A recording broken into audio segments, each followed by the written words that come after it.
Adesso passiamo alla fase delle domande. Sonia, per cortesia, vi chiederei di essere brevi. L'ultima testimone è mia moglie. Lei Cosima, quella più in là. È importante che il familiare sia d'accordo con la moglie. Sono emozionato.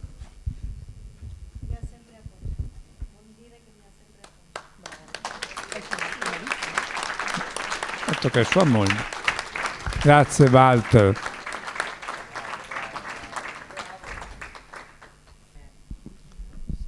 Allora, è già stato detto oggi da qualcuno, ma non mi ricordo chi, mi sembra stamattina la prima o seconda che ha parlato. Io ho fatto anch'io la scelta di non dire nulla in famiglia. L'unica che sapeva cosa stavo vivendo è mia figlia, perché conosceva già le leggi di Hammer. Quindi io ho tenuto per un anno intero, infatti secondo me mio padre si deve essere offeso. Per un anno intero mi sono gestita, avevo delle amiche di contorno che sapevano e che mi sostenevano, e devo dire, sono state meravigliose, perché non hanno mai manifestato la paura, anzi mi hanno sempre sostenuta con la loro forza. Tolto una che però stava già facendo un lavoro enorme per accettarmi, perché normalmente è sempre fuggita di fronte a persone con diagnosi di tumore, quindi nonostante manifestava paura, però c'era. E la mia famiglia non lo ha saputo fino a quando non ho scelto di operarmi, quindi dopo un anno. Lì ho dovuto dirglielo, dicendo a mia madre: non sono incinta. Ah sì? Perché sempre pensavano che fossi incinta. Però tante volte, quindi onore al marito di Cosima, perché io ho seguito in questi anni, ogni tanto mi telefonano persone che arrivano da tutta Italia, eccetera, ma parenti, mio cugino non ha voluto ascoltarmi, abbiamo avuto la diagnosi insieme, lui è morto ormai da tanti anni, io sono qua. Un'amica sua che conosceva Hammer ma l'ha voluto dire ai familiari, i familiari non hanno accettato le sue scelte, quindi l'hanno praticamente costretta a fare chemio, eccetera, è sottoterra. Allora, tante volte il non dirlo a genitori, a parenti che non sono pronti per comprendere, può essere la salvezza. Quindi onore al marito, perché è dura, e lo so, è durissima. Ecco, anche a lei, pensi un po'. Ok, comunque è dura, però ce la si può fare. Ecco, solo un inciso, a proposito, appunto, mi aggancio sempre a quel signore che ho scoperto essere compaesano, tra l'altro, no? Ecco, il mio compagno non era d'accordo con le mie decisioni. Non dico che abbiamo litigato, ma io sono rimasta ferma sulle mie decisioni, perché la nostra vita è nostra. Nessuno può decidere della nostra vita, non dobbiamo mai dare il coltello all'altro. Siamo sempre noi a dover decidere, perché dobbiamo sentire dentro nel nostro cuore quello che è giusto per noi.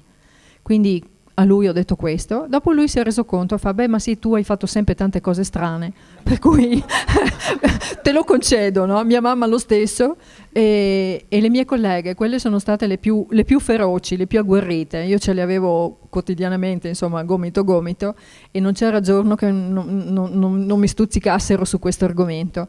E io a un certo punto sono sbottata, dopo settimane che veramente non mi facevano salva, cioè ho cominciato a dire: adesso piantatela, io ho preso la mia decisione e siccome la vita è mia, permettete, faccio quello che voglio io, faccio bene, ne godrò i frutti, faccio male, ne pagherò le conseguenze. Vuol dire che doveva andare così. Ne sono rimasta ferma. Quindi veramente un'esortazione a chi capita: siate fermi, cioè, ma la certezza e la sicurezza abbiatela dentro, perché è da qua che comincia la guarigione. Allora io volevo un po', anche per sdrammatizzare, diciamo così, raccontare due brevi storielle che non sono mie, ma che sono di un comico degli anni 40, quindi già allora qualcuno forse si poneva il problema.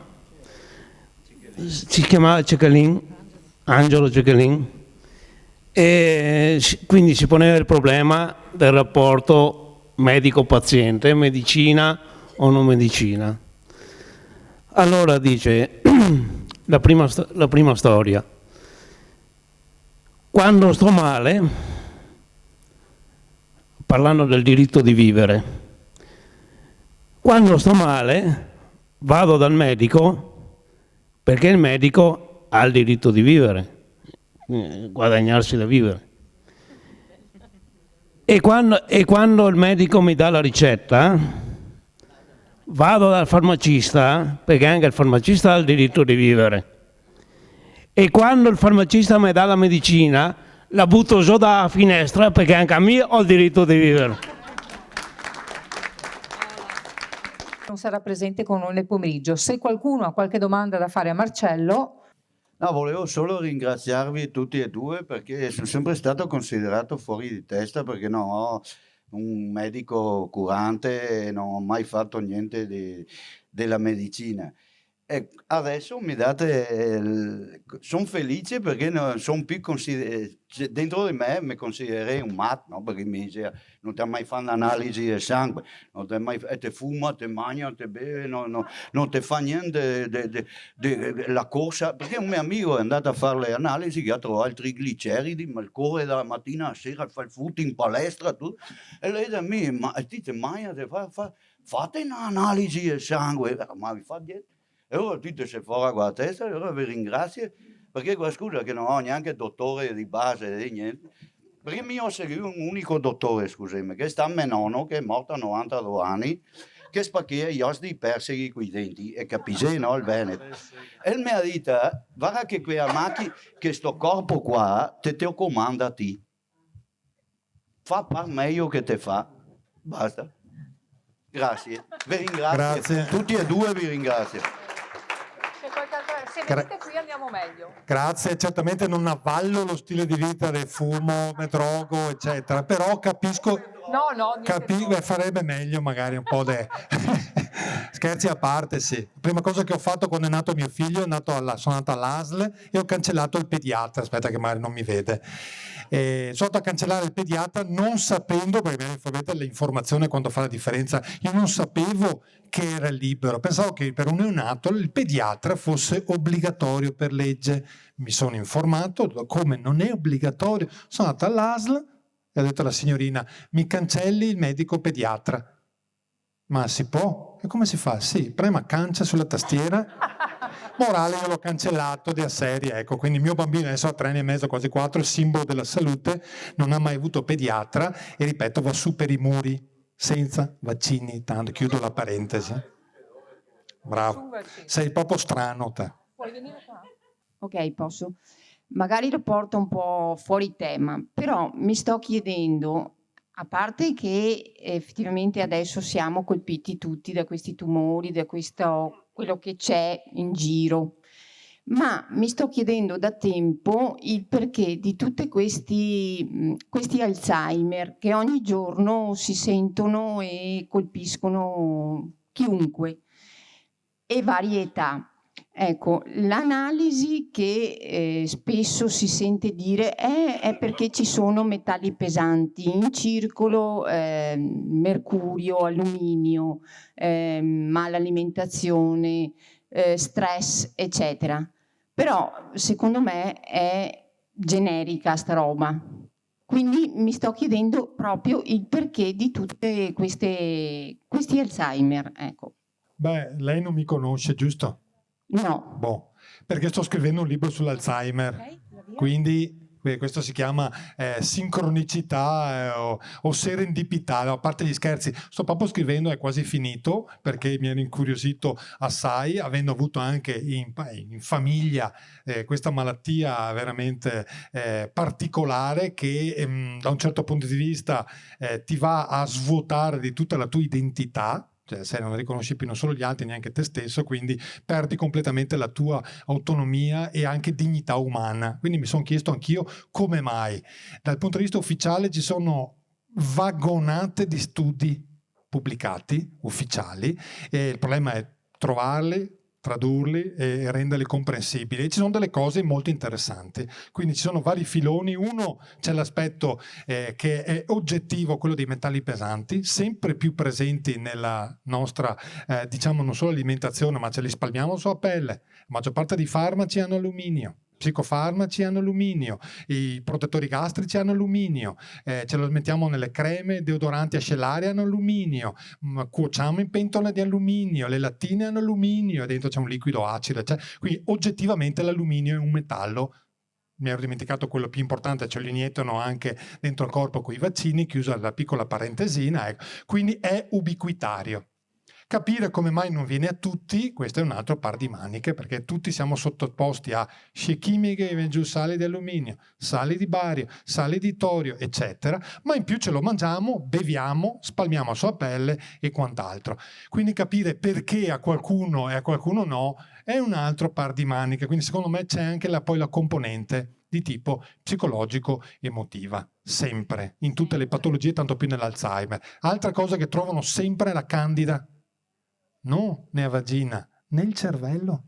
Parlo di studi ufficiali pubblicati su PubMed.gov, quindi un database mondiale ufficialissimo. Quindi trovano nei malati di Alzheimer e non nel gruppo campione senza patologia, trovano candida, micotossine dentro il cervello.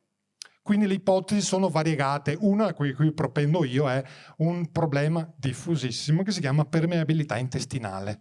L'intestino è sempre più permeabile, purtroppo i bambini piccoli, che è fondamentale l'allattamento al seno perché il colostro va proprio a tappare i buchi di un intestino permeabile, che nasciamo coi buchi, e il colostro e poi la lattazione va a tappare tutto quanto, e in quel momento in cui fai i vaccini infatti hai disastro. Cosa succede? Se l'intestino è permeabile, non sono i bambini che negli adulti, filtrano nel sangue tossine che non dovrebbero entrarci, metalli, alluminio, mercurio, candida, batteri, nel sangue va in tutto il corpo, e se la membrana permeabile anche del cervello permette l'entrata, ti trovi in situazioni che non dovrebbero esserci. Quindi dirti qual è la causa non saprei, penso nessuno possa dirlo, ci sono varie ipotesi. Il mio libro è strutturato nella prima parte, do tutte queste spiegazioni, nella seconda parte intervisto 20 medici, tra cui anche americani, che hanno qualcosa da dire sull'Alzheimer, e quindi ci sono vari percorsi, tra cui l'alimentazione, però nel primis è sistemare la permeabilità intestinale. Poi andare a vedere se ci sono separazioni e perdite. Quello che ho visto in casa io è che sono stati vissuti due, come spiegava benissimo Hammer, due conflitti ben precisi, uno legato al nido, quindi con un bambino e c'è stato, e uno legato a un adulto con un pari, nei due emisferi. Cosa fa il cervello? Sono stufo di soffrire. Mi chiude, non soffro più. Tu isoli dal mondo, tu non soffri più. Io lo vedo in casa, dico zero totale, poi morire uno davanti a un parente, zero. Maledizione, sfiga, genetica la lasciamo ai grandi esperti. Io cerco di ragionare, quindi sicuramente l'intestino permeabile, perché tossine nel cervello riscontrate, candida, funghi, micotossine, alluminio non dovrebbero esserci, punto. E l'altra è l'aspetto anche della dieta chetogenica, cioè il cervello dei malati di Alzheimer non riescono più a assorbire il glucosio, ma i grassi. Di che grassi? Discutiamone. Quindi il carburante numero uno per una persona anziana dovrebbero essere i grassi, non certo il bisato in umido o altre cose, altre amenità. Uno dei grassi migliori sono i famosi grassi omega 3, dall'olio di lino, la canapa, pianta miracolosa, all'olio di cocco che è strabiliante. Ho riportato un caso di una donna che ha dato per un mese olio di cocco al marito, è regredito dall'Alzheimer, quando si dimenticava di dargli l'olio di cocco tornava giù, come dire, gli mancava il carburante primario, che è appunto questo grasso a catena media, quindi non pensate grasso saturo come quegli animali, quindi è energia diretta per il cervello. E questi sono tutti studi ufficiali che ho trovato ed è veramente incredibile. Ecco, quindi non posso rispondere, ci sono varie ipotesi di lavoro molto interessanti. L'altra cosa che ti dico, che gli stendo il tappeto rosso a sta signora qua, è che sempre con studi ufficiali parlano dell'acqua ricca di silicio o il silicio organico. Hanno trovato un affare interessantissimo per quanto riguarda le patologie di questo tipo neurodegenerative. Ovvio che riguarda anche tante altre. Io mi sto occupando di Alzheimer, cioè non è che ho l'Alzheimer, sto scrivendo questo libro. No, ma cioè, aggiungo solo una cosa, un altro tarlo della nostra cultura è il cosiddetto pensiero lineare. Qual è la causa di questa cosa? È questo o quello? Dobbiamo toglierci da questa cosa. È un concorso di fattori. Alzheimer sicuramente è una fuga dalla realtà, mi tolgo, ma è anche inquinamento, anche alluminio, e oggi alle 15 Ignazio Garcia parlerà di un altro argomento sul quale mi spolmono da 30 anni, l'elettromagnetismo alterato terrestre e artificiale. Quindi per me, se la nuova medicina e le 5 leggi hanno un limite, è questo: riducono tra virgolette tutto a un vissuto, a un conflitto. Ok, ma questo non esclude l'alluminio o che dormo tutte le notti in un letto geopatico o inquinato da elettromagnetismo. E questo spiega anche perché alcune persone si ammalano con l'alluminio e altre no. Magari uno dorme in un letto geopatico, ma uno no. Ma il fattore principale, lo ripeto, è la mente, perché i pazzi e i disabili mentali non si ammalano. Ho 39 anni e siccome mi dicevano che avevo, il mio medico di base mi diceva che avevo il seno abbastanza noduloso, ho sempre fatto l'ecografia da quando ho avuto il bambino, che attualmente ha 7 anni, il secondo bambino. Ecografia. E praticamente l'ultima l'ho fatta a giugno dell'anno scorso, tant'è vero che a fine 2018, facendomi la doccia, mi sono sentita un nodulo al seno. Quindi da lì è iniziata tutta l'apoteosi, biopsia e quant'altro, e mi hanno trovato che è un carcinoma infiltrante duttuale G2, duttale, e niente, da là mi hanno detto, inizialmente pensavano solo all'ormonale, poi mi hanno detto, visto che tu Melissa sei giovane e hai 2 bambini eccetera eccetera, è meglio farti un ciclo di chemioterapia, quindi le 12 che ti fanno una volta alla settimana, e poi il successivo trattamento ormonale. Ora, l'unico momento in cui io ho pianto, sono sincera, è quando mi hanno detto il discorso della chemioterapia, il discorso dei capelli. Sono sincera, più è tutto il veleno che so che mi butta dentro e quant'altro. Sono arrivata alla quinta, i capelli per adesso non li ho persi. Però mi chiedo, è la strada giusta? Io per esempio l'altro giorno all'oncologo ho detto, io l'ormonale non la voglio fare. E lui mi fa, perché tu non la vuoi fare? Perché gli ho detto, se mi avete detto che facendo la chemioterapia, perché il nodulo sentinella è risultato negativo, quindi loro mi hanno detto la via linfatica è esclusa, però andiamo a lavare tutto il sangue dentro in maniera tale che se c'è una cellula dormiente, magari un domani non si sveglia o quant'altro. A questo punto io cosa faccio? Cioè, ho 39 anni, una bambina di 12 anni e un bambino di 7 anni.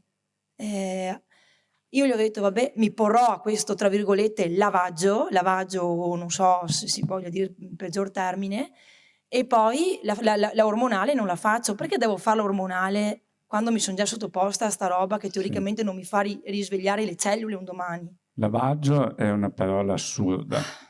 In quegli ultimi anni che lavoravamo diceva, ma secondo lei mi consigli di fare la chemioterapia? Io rispondevo, siccome la paura è l'ostacolo principale, faccia quello che la rende più tranquilla.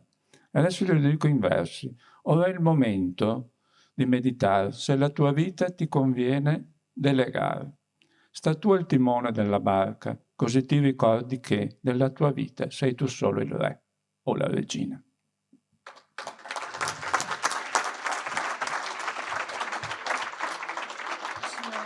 Ovviamente alla tua domanda non è possibile dare una risposta, perché come diceva Sergio è un qualcosa di individuale e soggettivo, ti devi ascoltare bene. Io se fossi in te andrei a sentire anche altri pareri esterni da altri medici e poi in libertà decidi, perché quale potrebbe essere la strada, che tu dici, io continuo la chemioterapia, ci sono sistemi per apportare a ridurre i danni della chemioterapia, tipo la vitamina C ad altissimo dosaggio, quindi prodotti naturali che vanno a compensare la devastazione che induce questo farmaco, che non è solo a perdere i capelli, può essere l'ultimo dei problemi.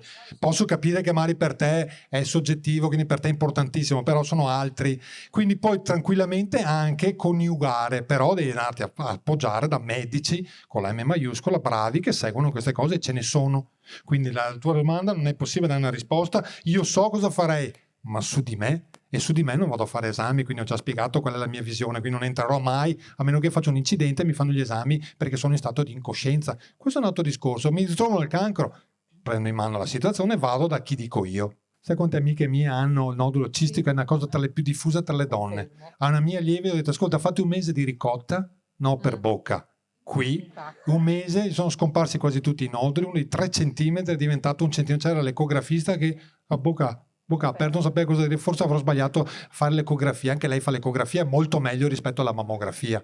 Neanche da paragonare, per quello ti ho chiesto la differenza. E qui ce n'è una che lo ha fatto tanti anni fa. Hai sentito cosa ha detto prima Rita? Anche lei aveva un nodulo, ma quando ha risolto il conflitto con sua mamma, il suo corpo ha riassorbito il nodulo che aveva prodotto. Sì, infatti quello che volevo risponderti riguardo a questo è che ovviamente nessuno può decidere al posto tuo, perché come diceva Sergio, se non decidere di fare una terapia può farti entrare nella paura, è peggio. Ma credo che la cosa importante sia chiederti che cosa il tuo corpo ti sta dicendo in questo momento, perché puoi fare tutte le cure del mondo, ma se tu non cambi quello che il tuo corpo sta esprimendo, può passare questa e poi ne arriva un'altra, no? Quindi invece io lavorerei molto di più ultimamente con tutti, proprio nel comprendere qual è il tuo disagio, qual è il tuo malessere, che cosa sta esprimendo questo tuo corpo in questo momento, perché se no ti ritrovi comunque a non riuscire ad uscire da un circolo che diventa poi vizioso, un po' troppo.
Io vorrei chiedere, anche se forse è un po' fuori da quello che è stato parlato, la biorisonanza che valenza può avere?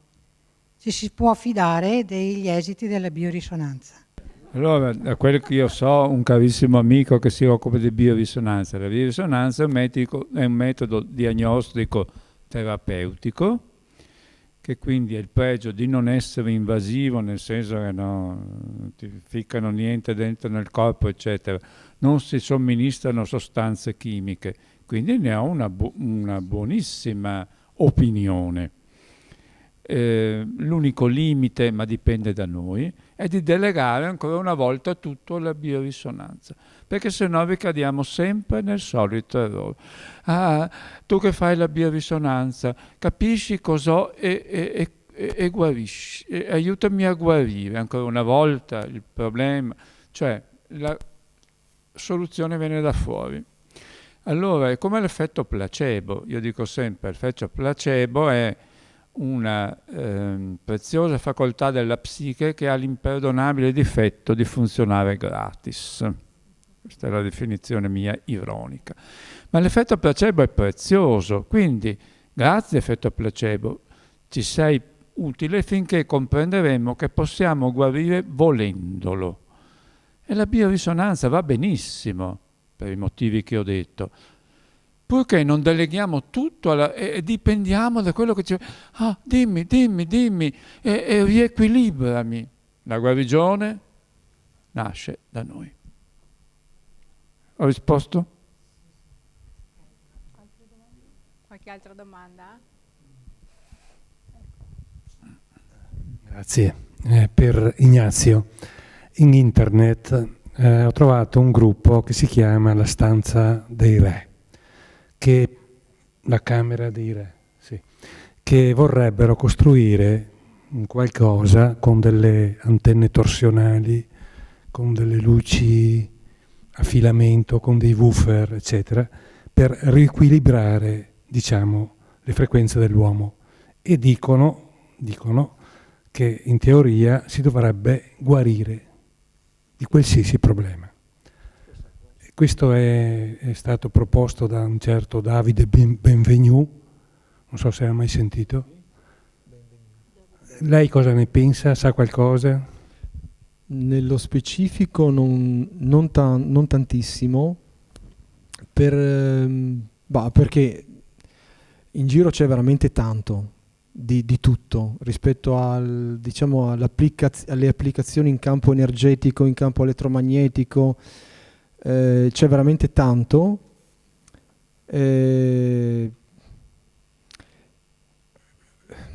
Allora cerco di sintetizzare il mio pensiero. Le ricerche vanno tutte bene, cioè il fatto che noi si cerchi la maniera anche strumentale attraverso la quale poter dare una risposta alle esigenze di salute che abbiamo, di salute generale, di benessere che abbiamo, vanno bene le ricerche. All'effetto pratico, però, di tutte le cose che io ho potuto nella mia esperienza vedere, guardare, studiare, eccetera, il risultato non è così brillante. Per vari motivi, uno dei quali è quello che è stato appena richiamato, cioè il fatto di affidare all'esterno di noi e soprattutto in questo caso all'aspetto tecnologico la soluzione dei problemi.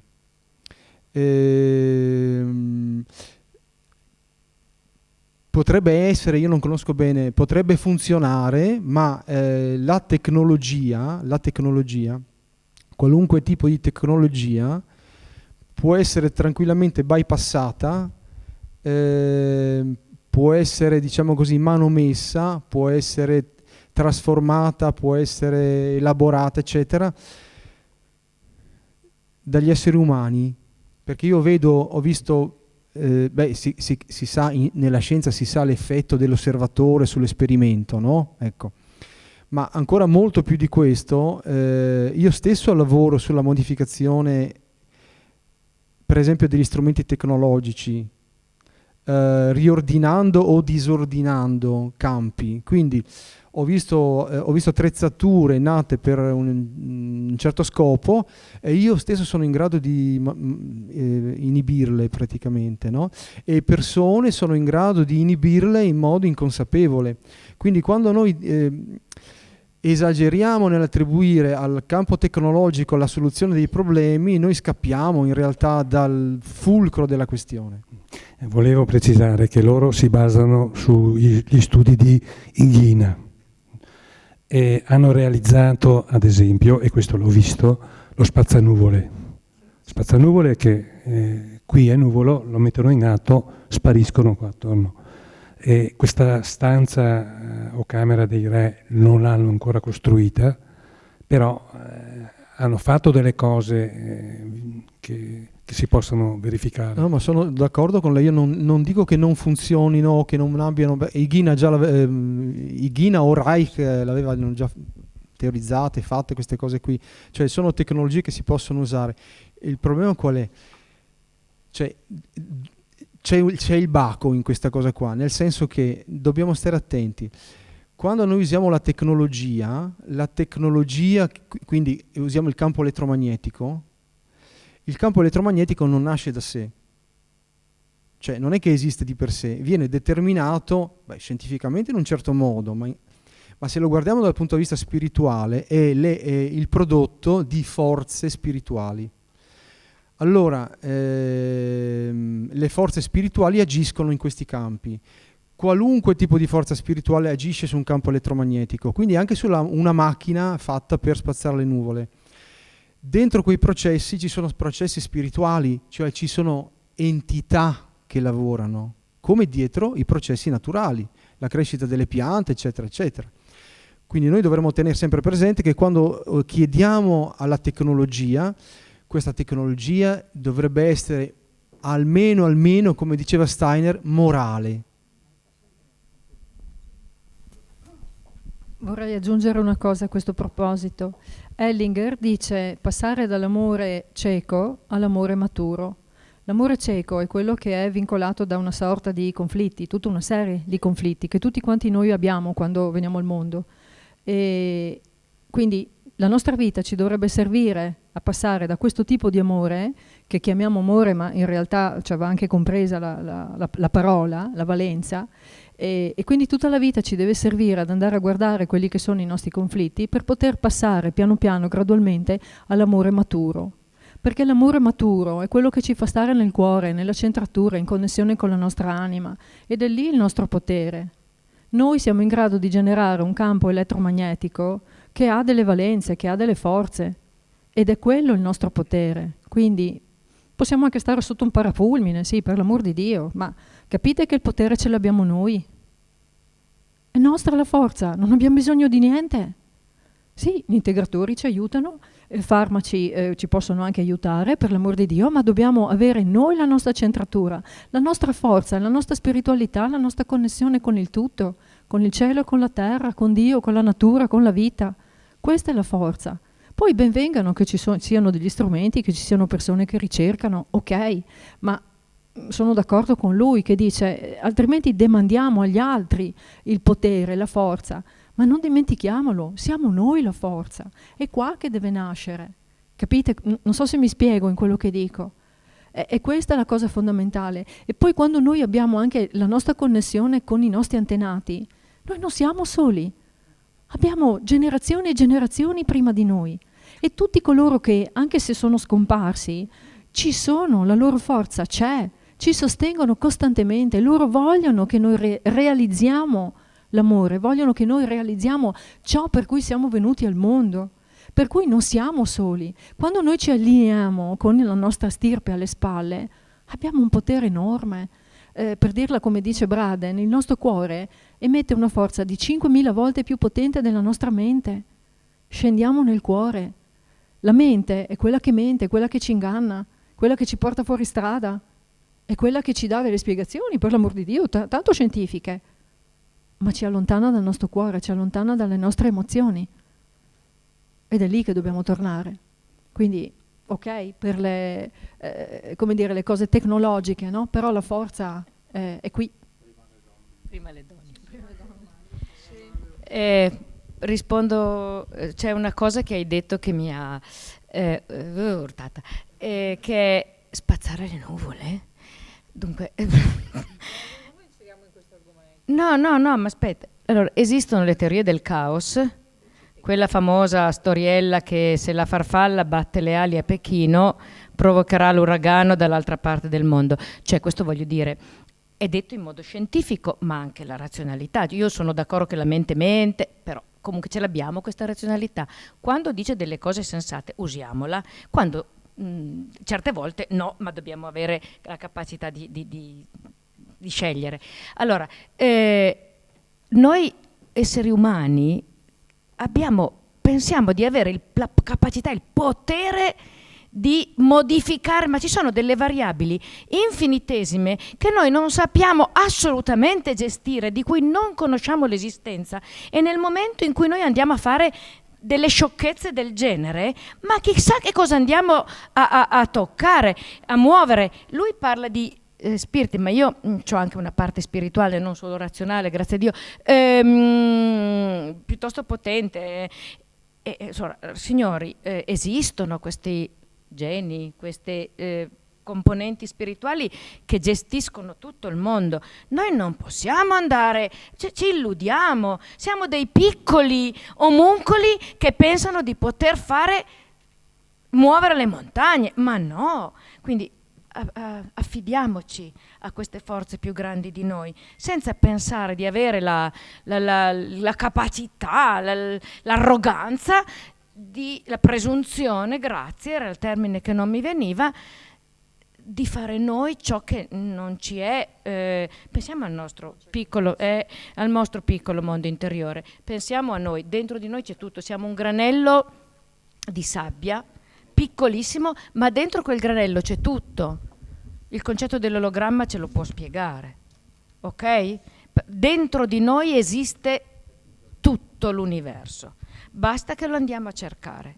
Però io non ce l'ho con te, ce l'ho con quelli che dicono spazzare le nuvole. Ma ci pensi, spazzare le nuvole? Cioè le spazzo qui e poi creo dei casini incredibili da altre parti. Comunque, chiudo, ma mi era proprio venuta una... ok. Andrò a vederlo subito perché non ho potuto conoscere Igina di persona, almeno se c'è qualcuno che l'ha rifatto. Allora, un'altra domanda? Niente, ha risposto abbastanza.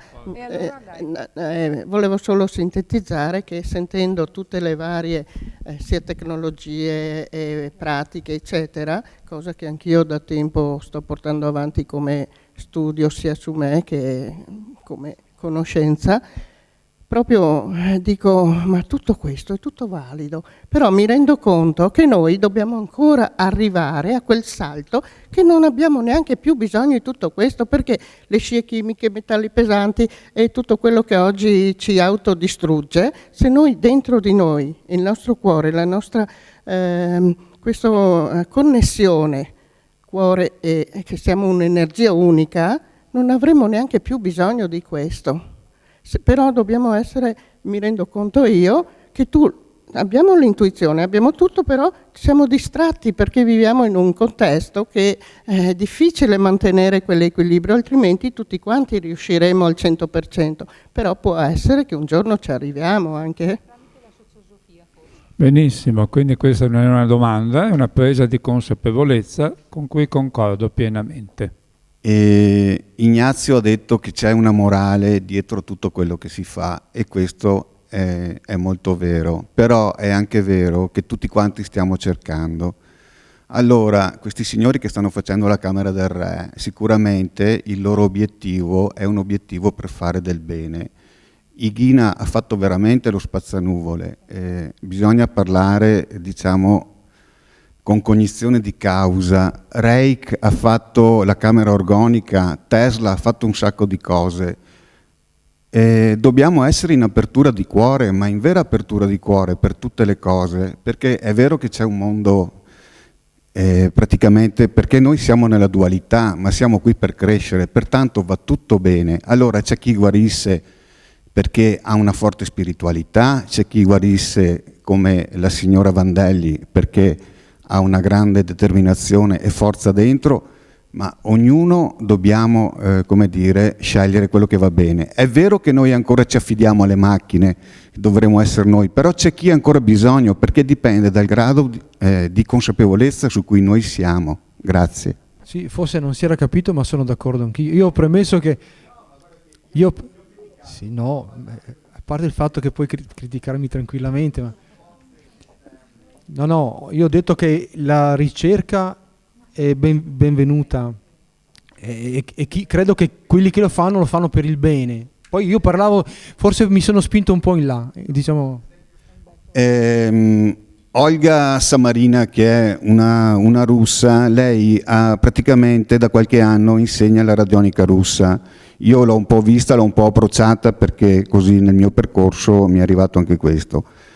Lei dice che quando noi abbiamo delle malattie, e questo mi rifaccio a quello che si diceva stamattina, cioè la persona che muore dovuto e chi sa resistere, perché quando noi praticamente apriamo le nostre porte, ci sono, chiamiamole delle entità esterne a noi, che si nutrono della nostra energia e pertanto ci fanno, come dire, a fare la prognosi infausta. Quando invece noi ci aiutiamo con tutta una serie di sistemi che possono essere gli integratori alimentari, la biorisonanza e quelle cose là, cioè abbiamo un credo, abbiamo un obiettivo, abbiamo una missione e questo ci fa guarire, se no noi spalanchiamo le porte. Allora, anch'io sostanzialmente sono d'accordo, però per dirla anche come Hellinger, e diciamo che questo pensiero adesso esce dalla mia formazione appunto in costellazioni familiari e quindi sistemiche, c'è da capire dov'è il limite, dove io posso andare oltre. No, è la vita che ha un limite, nel senso che io parlo anche per esempio donazione degli organi, fecondazione artificiale, ecco, quindi ci sono dei limiti che la vita stessa mette, quindi è da cercare di comprendere quali sono i limiti della vita spirituale, quindi non è soltanto un limite fisico, è proprio un limite spirituale, sì. Quindi ho il diritto di fare questo, ma un diritto acquisito dalla vita ovviamente, non civile, chiamiamolo così.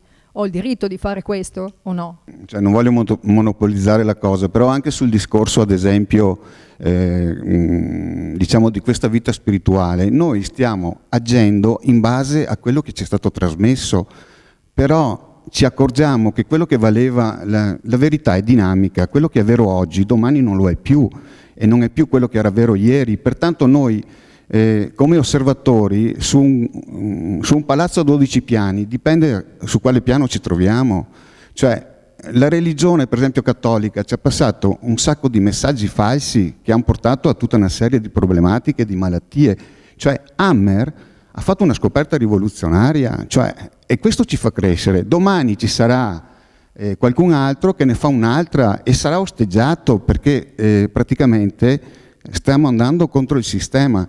Cioè, se noi vogliamo uscire dal sistema, dobbiamo derogare, cioè dobbiamo praticamente uscire dagli schemi. Pertanto potremmo anche dire delle bestialità, cioè, non so, Dio non esiste.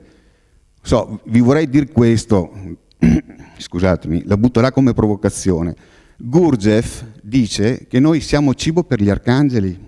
Su Gurdjieff non so rispondere perché non sono competente, però il limite del sistema che dice lei, secondo me, è un limite della vita. Innanzitutto vi ringrazio di essere stati qui oggi con noi, e ringrazio anche i sopravvissuti, tra virgolette, i superstiti. No, Sergio era molto preoccupato, lui non sa che i nostri convegni di solito si chiudono, se ci va bene, alle 19.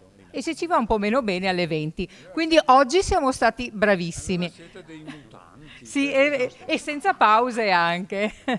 Allora, grazie di tutto, voglio ringraziare tantissimo le persone che sono state qui con noi. Lascio la parola finale a Sergio, che le ringrazierà personalmente uno per uno. Ma non posso ringraziare solo loro, vorrei ringraziare tutti quelli che hanno parlato. Voi che siete stati qua, ripeto, i molti uomini maschi che sono qua, perché dalle parti mie sono quasi tutte donne. Vi dico un'ultima cosa che potrebbe essere anche destabilizzante o fare poco piacere a noi uomini. Perlomeno nell'esperienza mia, ma mi è stato confermato, che fra le persone guarite 8 su 10 circa sono donne. Ma non è un caso, e non è che noi uomini siamo inferiori, è che la donna, per quanto molte donne oggi siano intrise di energia maschile, probabilmente la donna è ancora più in contatto con la propria emotività, con l'ascolto di sé, con la propria interiorità. Quindi, ma anche noi uomini possiamo entrare nell'energia femminile. Questo è un discorso che faccio da anni. Femminile non coincide con donna, maschile non coincide con uomo. Quindi dobbiamo imparare a integrare le due energie, a viverle consapevolmente e a utilizzare l'una o l'altra secondo le necessità. Però per guarire, a quanto pare, è più necessaria l'energia femminile. Quindi, cari fratelli maschi, vi auguro che riusciamo a integrare in noi l'energia femminile, ma anche a voi donne, perché, ripeto, molte donne sono intrise di energia maschile. L'energia femminile è indispensabile, non coincide con donna. Io credo di non aver più niente da dire. Un bel applauso finale. Prendetevi pure quell'opuscolo in omaggio che ho messo per tutti, guarire l'artrosi, ringiovanire l'organismo con il silice organico.